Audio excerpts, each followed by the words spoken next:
ಅದನ್ನ ನೋಡಿ ಪ್ರಫುಲ್ಲ ಮುಖಿಗೆ ಆಹಾ, ಈ ಸೇವೆ ಮಾಡುವ ಅವಕಾಶ ನನಗೆ ಸಿಕ್ಕಿದ್ದರೆ ಎಷ್ಟು ಚೆನ್ನಾಗಿರುತ್ತಿತ್ತು ಅಂತ ಅವಳಿಗೆ ಮನಸ್ಸಲ್ಲಿ ಅನಿಸುತ್ತೆ. ಪ್ರಫುಲ್ಲ ಮುಖಿ ಅನ್ನುವಂತ ಆ ಭಕ್ತೆಗೆ ಅನಿಸಿದಾಗ, ಆದರೆ ಆ ನವಾಸನ ಹೆಂಡತಿ ತಾನೇ ಆ ಕೆಲಸವನ್ನು ಮುಗಿಸಿ ಹೊರಟು ಹೋದಳು. ಈಗ ಇವಳಿಗೆ ಇನ್ನೇನು ಅವಕಾಶ ಸಿಗುತ್ತೆ ಅಂತ ನಾವು ಯೋಚನೆ ಮಾಡ್ಬೋದು.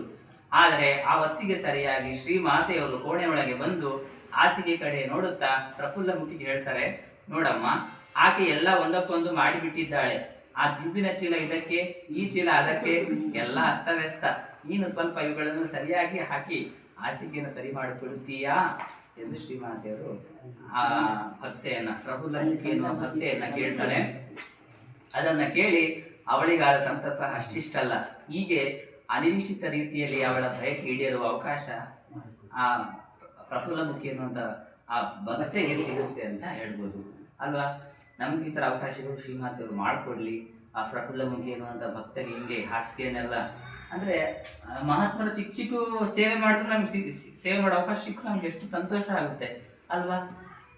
ಹಾಗೆ ಆ ಥರ ನಮಗೆ ಆ ಸೇವೆಯನ್ನು ದಿವ್ಯತೆ ಮಾಡಿಕೊಡ್ಲಿ. ಪ್ರಫುಲ್ಲ ಮುಖಿ ಆಕೆಯ ಘಟನೆ ಇರ್ಬೋದು, ಸ್ವಾಮಿ ತನ್ಮಯ ಅಂದರೆ ಘಟನೆ ಇರ್ಬೋದು ಅಲ್ವಾ. ಈ ಥರ ನಮಗೆ ಶ್ರೀಮಾತೆಯವರು ನಮ್ಮ ನಿತ್ಯ ಜೀವನದಲ್ಲಿ ಅನೇಕ ಅನುಭವಗಳನ್ನು ಮಾಡಿಕೊಡ್ಲಿ ಅಂತ ಹೇಳ್ತಾ ಇಲ್ಲಿಗೆ ಈ ಸತ್ಸಂಗವನ್ನು ಶ್ರೀ ಶಾರದಾ ದೇವಿ ಜೀವನ ಪಾರಾಯಣವನ್ನು ಮುಗಿಸೋಣ. ಓಂ ಶಾಂತಿ ಶಾಂತಿ ಶಾಂತಿ. ಹರಿ ಓಂ ತತ್ಸತ್. ಶ್ರೀರಾಮ ಕೃಷ್ಣಾರ್ಪಣಮಸ್ತು. ಕಡೆಯದಾಗಿ ಇದೊಂದು ಹಾಡು ಹೇಳಿ ಇದು ಮುಗಿಸೋಣ. ಯಾಕಂದ್ರೆ